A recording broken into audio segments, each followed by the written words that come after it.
Hey hi.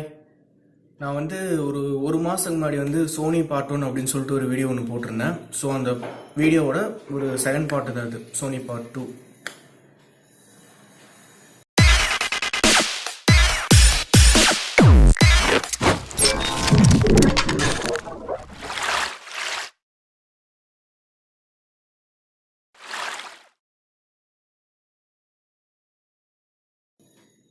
சரி, okay. 1960ஸ்க்கு அப்புறம் Sony industries எப்படி அமெரிக்காவுக்குள்ளே வந்தாங்க, அவங்க எப்படி அவங்களோட கம்பெனி பேர் சோனி அப்படின்னு சொல்லி மாற்றுறாங்க, அந்த கதையெல்லாம் அப்படியே பார்ட் ஒன்ல நான் சொல்லியிருப்பேன்.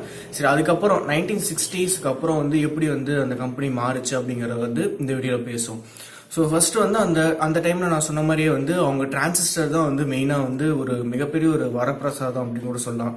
அந்த சோனிக்கு மட்டும் இல்லை, நிறைய எலக்ட்ரானிக் கம்பெனிஸ் எல்லாத்துக்குமே டிரான்சிஸ்டர் தான் ஒரு வரப்பிரசாதமாக இருந்துச்சு. ஏன்னா அவங்களோட டிவைஸ் சைஸ் அப்படியே ஃபுல்லாக கம்ப்ளீட்டாக ஒரு காம்பேக்டான முறையில் கொண்டு வர அளவுக்கு டிரான்சிஸ்டர் ஈஸியாக இருந்துச்சு அவங்க டிசைன் பண்ணுறதுக்கு. ஸோ அதனால சோனி என்ன முடிவு எடுத்தாங்கன்னா, அந்த டைமில் சரி நம்ம ஒரு டிவி மாதிரி ஒன்று டிசைன் பண்ணோம் அப்படின்னு சொல்லிட்டு பண்ணாங்க. ஏன்னா அந்த டைமில் டிவி டெலிவிஷன் எல்லாமே வேக்யூம் டியூப்ஸ் யூஸ் பண்ணி தான் வந்துச்சாமா. ஸோ சைஸ் ரொம்ப பெருசாக இருக்கும். ஸோ வேக்யூம் டியூப் யூஸ் பண்ணனால இவங்க என்ன பண்ணாங்க, சோனி சரி இதுக்கு பதிலாக நம்ம டிரான்சிஸ்டர் யூஸ் பண்ணலாமே அப்படின்னு சொல்லிட்டு டிரான்சிஸ்டர் யூஸ் பண்ணாங்க. ஸோ அந்த பெருசாக இருந்த சைஸ் ஒரு குட்டி சைஸுக்கு வந்துருச்சு. கலர் டிவி ப்ரொடியூஸ் பண்ணாங்க. ட்ரேட்டன் அப்படின்னு சொல்லிட்டு ஒரு டிவி ரிலீஸ் பண்ணாங்க 1968ல். ஸோ அந்த டிவி செம ஹிட் ஆச்சு, வேர்ல்டு வைடு செம ஹிட் ஆச்சு அந்த டிவி. ஏன்னா சூப்பராக இருந்துச்சு அந்த டிவி. அதே மாதிரியே அந்த டைமில் ஜாப்பனீஸ் ப்ராடக்ட்னாலே அந்த அளவுக்கு குவாலிட்டி இல்லை அப்படிங்கிற மாதிரி நிறைய மக்களோட ஒரு தாட்டாக இருந்துச்சுன்னா, ஜாப்பனீஸ் கம்பெனிஸ் அந்த டைமில் இருந்ததெல்லாம் மேக்ஸிமம் இப்போ சைனீஸ் ப்ராடக்ட் மாதிரி ரொம்ப அந்த அளவுக்கு ஒன்றும் குவாலிட்டியெல்லாம் பெருசாக இல்லை. பட் ஆனால் சோனி உண்மையிலே செம குவாலிட்டி அந்த டைமில் கொடுத்துட்டு இருந்தாங்க. அதனால மக்கள் எல்லாத்துக்குமே ரொம்ப பிடிச்சி போச்சு சோனி கம்பெனியை. ஸோ மக்கள் எல்லாருமே அந்த டிவி நிறைய வாங்க ஆரம்பிச்சாங்க. வேர்ல்டு வைடு நிறையாவும் செல்லாச்சு.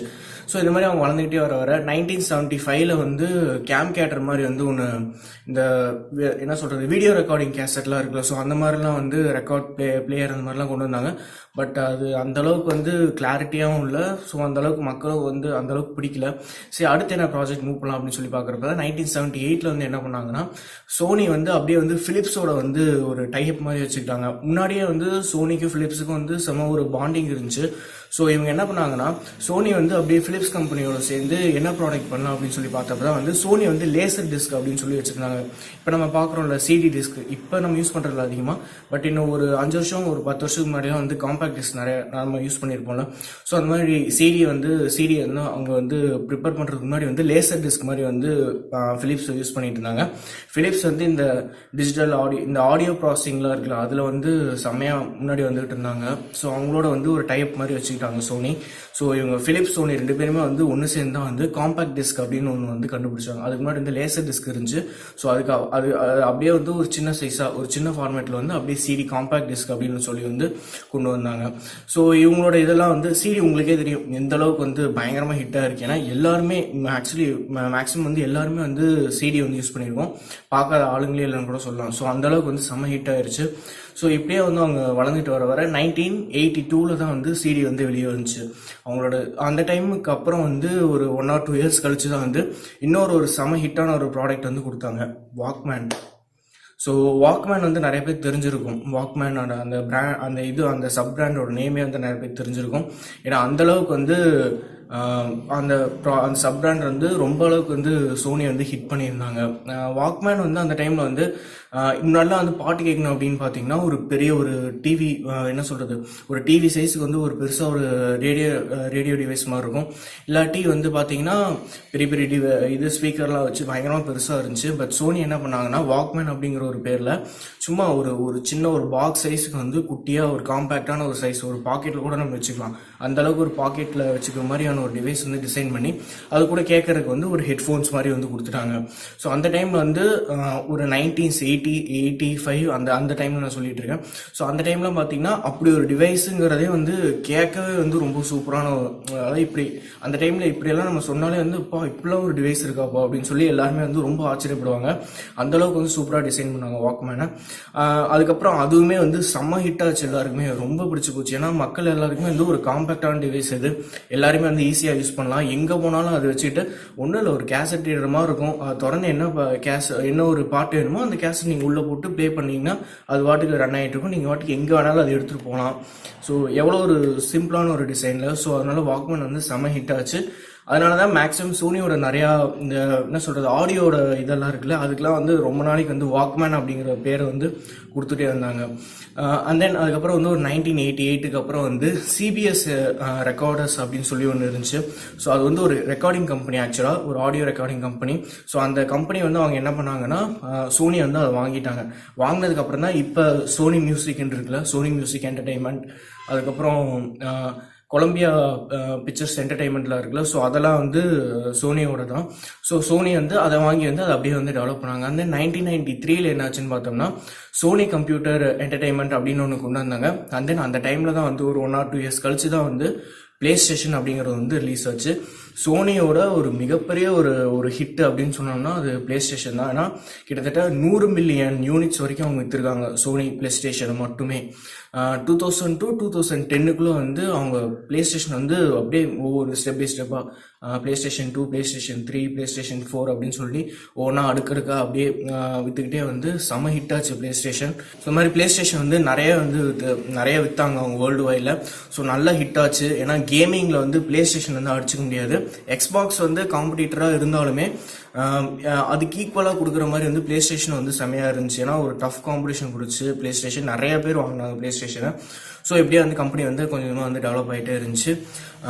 இதுக்கு நடுவில் பார்த்தீங்கன்னா வந்து சோனி எரெக்சன் அப்படின்னு சொல்லி ஒரு பிராண்ட் வந்து கொடுத்தாங்க. மொபைல் ஃபோன்ஸ் இருக்குல்ல, இப்போ சோனி மொபைல்லாம் இருக்குல்ல, அதெல்லாம் முன்னாடி வந்து சோனி எரெக்சன் அப்படிங்கிற பேரில் தான் வந்துச்சு. ஸோ இந்த சோனி எரெக்சன் பிராண்டும் வந்து அப்படியே கொஞ்சமாக ஓரளவுக்கு வந்து மொபைல் விற்றாங்க. பட் ஆனால் நல்லா தானே போகுது அப்படின்னு சொல்லி கேட்டிங்கன்னா இங்கே தான் ஒரு செக் பாயிண்ட்டே இருக்குது. இதுக்கப்புறம் ஒரு 2010க்கு அப்புறமே வந்து சோனி வந்து பயங்கரமாக அடி வாங்கினாங்க எல்லாத்துலேயுமே. எப்படின்னு சொல்லி பார்த்தோம்னா அந்த 2000 ரேஞ்சுக்கு அப்புறமே வந்து இப்போ டிவியெல்லாம் வந்து நிறைய சோனி தான் வந்து முதல்ல வந்து 4K டிவியை வந்து விட்டாங்க. அவங்க என்ன தான் 4K விட்டாலுமே சோனியோட எல்லா ப்ராடக்ட்ஸுமே பார்த்தோம்னா விலை வந்து ரொம்ப அதிகமாக இருக்கும், காஸ்ட் வந்து ரொம்ப அதிகமாக இருந்துச்சு. அந்த டைம்லேயும் வந்து காஸ்ட் வந்து அதிகமாக தான் இருந்துச்சு. ஆனால் சோனியோட ஃபவுண்டர்கிட்டலாம் இதை பற்றி வந்து ஏன் நீங்கள் ரேட் வந்து கம்மி பண்ணக்கூடாது அப்படின்னு சொல்லி கேட்டப்ப, இல்லை நாங்கள் எங்களால் வந்து முடியாது, ஏன்னா நாங்கள் வந்து டைமண்ட்ஸ் வந்து விற்றுட்ருக்கோம் அப்படின்னு சொல்லி சொல்கிறாங்க. டைமண்ட்ஸ் இந்த சென்ஸ் அவங்களோட குவாலிட்டி வந்து அவர் வந்து டைமண்ட் அப்படின்னு சொல்லி சொல்கிறாரு. ஏன்னா அது உண்மை, சோனியோட ப்ராடக்ட் வந்து உண்மையிலேயே வந்து அவ்வளோ குவாலிட்டியாக இருந்துச்சு. இந்த மாதிரி வந்து அவங்க வந்துகிட்டு இருந்தப்ப எங்கே அடியாச்சு அப்படின்னு சொல்லி பார்த்தோம்னா இவங்க கம்பெனி சோனி மட்டும் வந்து அப்படியே வளர்ச்சியில் ஃபுல்லாக வரல, சோனியோட சேர்ந்து மற்ற கம்பெனியும் வந்துச்சு. தைவான், ஜப்பான், அப்புறம் சைனாவில் இருக்க நிறையா கம்பெனி எல்லாமே வந்து அவங்களோட சேர்ந்து இந்த கம்பெனிஸ் வந்து வளர ஆரம்பிச்சது. இவங்களும் வந்து அப்படியே குளோபலைஸாக இருந்தாங்க. சோனியோட ப்ராடக்ட் வந்து எல்லாமே குவாலிட்டியாக தான் இருந்துச்சு. பட் ஆனால் சோனி கம்பேர் பண்ணுறப்ப இவங்களோட இந்த சைனா, தைவான் கம்பெனியோட மற்ற பிராண்ட்ஸ்லாம் பார்த்தீங்கன்னா அந்தளவுக்கு வந்து குவாலிட்டி கொண்டு வரல. பட் ஆனால் ஒரு 2000க்கு அப்புறமே வந்து அதாவது கம்ப்யூட்டர் வந்து நல்லா வளர்ந்த ஒரு காலம், அந்த சாஃப்ட்வேர் டெவலப்மெண்ட்லாம் அதிகமாக அந்த காலம்லாம் பார்த்தீங்கன்னா ப்ரொடக்ஷன் வந்து அதிகமாக இன்க்ரீஸ் பண்ணாங்க. அதே மாதிரி குவாலிட்டி வந்து சூப்பராக கொடுக்க ஆரம்பித்தாங்க. சோனிக்கு இணையாகவே வந்து குவாலிட்டி வந்து கொடுக்க ஆரம்பித்தாங்க மற்ற தைவான் பேஸ்ட் கம்பெனிஸ்லாம். ஸோ அதனால மக்கள் என்ன பண்ணாங்கன்னா சோனிலேருந்து அப்படியே கொஞ்சமாக வந்து அந்த கம்பெனிக்கு மூவ் ஆரம்பிச்சாங்க. ஏன் அப்படின்னு சொல்லி பார்த்தோம்னா சோனிக்கு வந்து ரேட் அதிகமாகவே வந்து வித்துட்டு இருந்தாங்க. ரேட் வந்து அவங்க கம்மியாக பண்ணல. ஏன்னா சோனிக்கு வந்து முக்கால்வாசி வந்து அவங்களோட எல்லாம் இந்த மேனுஃபேக்சரிங் கம்பெனிஸ்லாம் இருக்குல்ல, அது எல்லாமே வந்து ஜப்பானில் தான் இருந்துச்சு. பட் இந்த தைவான், சைனா கம்பெனிஸ்லாம் பார்த்தீங்கன்னா அவங்க இதுலேயே இருந்துச்சு, ப்ளஸ் மற்ற நாட்டிலேயே வந்து வச்சனால அவங்களோட கொஞ்சம் வந்து கம்மி ரேட்டுக்கு வந்து கொடுக்க முடிஞ்சுச்சு. ஒருவர் ஜப்பானில் வந்து அந்த டைமில் என்ன ஆச்சுன்னு பார்த்தோம்னா அவங்க கவர்மெண்ட்ல சில நடந்த விஷயங்களால எக்கனாமியில் வந்து கொஞ்சம் கம்மியாக இருந்தாங்க. ஸோ அதனால வந்து இந்த மாதிரி நிறைய இந்த என்ன சொல்கிறது இந்த டேக்ஸ் எல்லாம் இருக்குல்ல, அதெல்லாம் கொஞ்சம் அதிகமாக இருந்தனால அவங்க வேற வழியே இல்லாமல் இந்த அதாவது ப்ரொடக்ஷன் பண்ணி விற்கிறது வந்து கொஞ்சம் ப்ராடக்ட் அதிகமாக வச்சாதான் ஒரு அளவுக்காவது லாபம் பார்க்க முடியுங்கிற மாதிரி ஒரு நிலைமையில இருந்துச்சு சோனிக்கு. ஸோ அதனால வந்து அவங்க வேற வழியே இல்லாமல் ரேட் அதிகமாக வச்சு விற்றாங்க. இந்த தைவான் மற்ற சைனாவில் இருக்க கம்பெனிக்கு வந்து அந்த ஒரு தடை இல்லைங்கிறதுனால அவங்க கொஞ்சம் ரேட் வந்து கம்மியாக கொடுத்தாங்க. அதே மாதிரி நான் சொன்ன மாதிரி முன்னாடி முன்னாடி சொன்ன மாதிரி கம்ப்யூட்டர் அந்த மாதிரி சாஃப்ட்வேர்லாம் டெவலப் பண்ண காலம் அப்போல்லாம் வந்து கொஞ்சம் ப்ரொடக்ஷன் வந்து நல்லா இன்க்ரீஸ் ஆனதுனால அவங்களுக்கு வந்து ரேட் வந்து கொஞ்சம் கம்மியாகவே வந்து கொடுக்க முடிஞ்சுது. சோனியால் அது வந்து கொடுக்க முடியல. ஸோ இது வந்து ஒரு நம்பர் 1 பாயிண்ட். அதாவது அவங்களால வந்து அந்த அளவுக்கு வந்து இது பண்ண முடியாததுனால கொஞ்சம் கம்மியாயிட்டாங்க. இது வந்து நம்பர் 1. ஸோ ரெண்டாவது என்ன அப்படின்னு சொல்லி பார்த்தோம்னா, சோனிக்கு வந்து டிவியில தான் வந்து ஒரு மிகப்பெரிய ஒரு இது இருந்துச்சு, ஒரு மிகப்பெரிய ஒரு காம்படிட்டர் வந்து இருந்தாங்க. யாருன்னு பார்த்தோம்னா சாம்சங். ஸோ சாம்சங் டிவி வந்து அவ்வளோ சூப்பராக இருந்துச்சு. அதே மாதிரி அவங்களும் வந்து ரேட் சோனியோட கொஞ்சம் கம்மியாக கொடுத்தனால சோனிக்கு வந்து பயங்கரமாக அடி வாங்குச்சு. ஏன்னா டிவியில தான் வந்து அவங்க நிறையா வந்து வித்துக்கிட்டு இருந்தாங்க. நிறையா வந்து செல்லிங் வந்து டிவியில் தான் அதிகமாக இருந்துச்சு சோனிக்கு. ஸோ அதுவும் வந்து ரொம்ப அடியாயிருச்சு. அண்ட் தென் இன்னொன்று என்ன அப்படின்னு சொல்லி பார்த்தோம்னா, மொபைல் எடுத்தோம்னா சோனி எரிக்சன் வந்து அதுக்கப்புறம் சோனி அப்படின்னு சொல்லி மாற்றிட்டாங்க. சோனி மொபைல்ஸ் எல்லாமே வந்து அதே மாதிரி தான் சோனிக்கு இருக்க மாதிரி எப்பயுமே ரேட் வந்து அதிகமாக இருந்துச்சு. குவாலிட்டி வைஸ் ஓகே, பட் ஆனால் ரொம்ப ரேட் கொடுத்து வாங்குற அளவுக்கு வந்து இப்போ வந்து மக்கள் தயாராக இல்லை. இப்போ அதுக்கு பதிலாக வந்து பார்த்தீங்கன்னா சாம்சங், அப்புறம் என்ன சொல்கிறது, OnePlus அந்த மாதிரி நிறையா பிராண்ட்ஸ்லாம் வந்துருச்சு. அதோட ஈக்குவலான குவாலிட்டிக்கே வந்து இந்த மொபைல்ஸ் இருக்கனால எல்லா மக்களும் வந்து அது வாங்க ஆரம்பித்தாங்க. சோனி மொபைல்ஸ் வந்து ரொம்ப அடி வாங்க ஆரம்பிச்சு. சோனி வந்து கொஞ்சம் வளர வளர என்ன ஆச்சுன்னு பார்த்தோம்னா, எல்லாமே வந்து ஒரு மெயின் ஸ்ட்ரீமாக, அதாவது ஒரு என்டர்டெயின்மெண்ட் கம்பெனியாக இல்லை ஒரு எலக்ட்ரானிக் கம்பெனியாக போகாமல் எல்லாமே வந்து அப்படியே ஒரு சப் பிராண்டாக வந்து அப்படியே ஒரு கேட்டகரியாக வந்து அப்படியே பிரிய ஆரம்பிச்சிட்டாங்க. ஒன்று என்டர்டெயின்மெண்ட், அப்புறம் இன்னொன்று பார்த்தீங்கன்னா எலக்ட்ரானிக்ஸ், இது இன்னொன்று வந்து ஃபைனான்ஷியல் கம்பெனி கூட சோனிக்கு இருந்துச்சு. இன்னும் சொல்ல போனால் சோனி கம்பெனி வந்து நல்லா தாங்கி பிடிச்சிட்டு இருக்கிறதே வந்து அவங்களோட ஃபைனான்ஷியல் கம்பெனி தான்.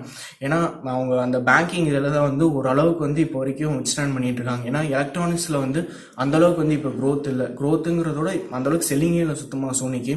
ஸோ அதனால் அவங்களோட ஃபைனான்ஷியல் கம்பெனி தான் வந்து இப்போ ஓரளவுக்கு வந்து அவங்களுக்கு ஒரு ஸ்டாண்டர்டான ஒரு லாபத்தை வந்து தந்துட்டு இருக்கனால அதை நம்பி தான் வந்து இருக்காங்க. ஸோ சோனிக்கு வந்து என்னடா இவ்வளோ அடியாயிருச்சு அப்படின்னு கேட்குறீங்கன்னா, ஆமாம் எவ்வளோ, அதாவது பாருங்கள் ஹிஸ்ட்ரியில், அதாவது ஒரு செம்மைய இனோவேஷனாக கொண்டு வந்த ஐடியா அப்படியே வந்து நல்லா வித்துட்டு இருந்தாங்க. அந்த ஒரு கட்டத்தில் வந்து அவங்க வந்து ரேட்டு குறைக்காதனால வந்து அப்படியே அடியானாங்க. இப்போ அப்படியே ஃபுல்லாகவே வந்து எலக்ட்ரானிக்ஸ் வந்து ரொம்ப வந்து அப்படியே டம்ப் ஆகிட்டாங்கன்னு கூட சொல்லலாம். இன்னொன்று என்ன மெயின் காரணம் அப்படின்னு சொல்லி பார்த்தோம்னா, சோனி வந்து பெரிய கம்பெனி ஆயிடுச்சு, ரொம்ப பெருசாயிருச்சு. ஸோ அதை வந்து எல்லாமே ஒன்று சேர்த்து ஒரே ஒரு மெயின் ஸ்ட்ரீமாக வந்து கொண்டு போகலாங்கிறப்ப வந்து அவங்களால வந்து கொண்டு வர முடியல. அவங்களோட ஹெட்ஸே வந்து என்ன பண்ணாங்கன்னா, ஆடியோ அண்ட் வீடியோ இதையும் ஐடி டிபார்ட்மெண்ட் சோனி இதுவும் வந்து ஜாயின் பண்ணலாம் அப்படின்னு பார்க்குறப்ப அதையே வந்து அவங்களால பண்ண முடியும். ஏன்னா அந்த அளவுக்கு வந்து அவங்ககிட்ட எம்ப்ளாயிஸ் இருந்தாங்க. அந்த அளவுக்கு வந்து என்ன சொல்கிறது, அவ்வளோ பெரிய ஒரு டிபார்ட்மெண்ட் வச்சு இது பண்ணுற அளவுக்கு வந்து ஒன்று சேர்த்து இது பண்ணுற அளவுக்கு அவங்களாலேயே முடியலையா. ஸோ அந்த அளவுக்கு ஒரு பெரிய கம்பெனி வந்து இந்த அளவுக்கு டைவர்ஜ் ஆனதும் வந்து அதோட லாஸுக்கு வந்து இன்னொரு காரணம் அப்படின்னு வந்து சொல்லப்படுது.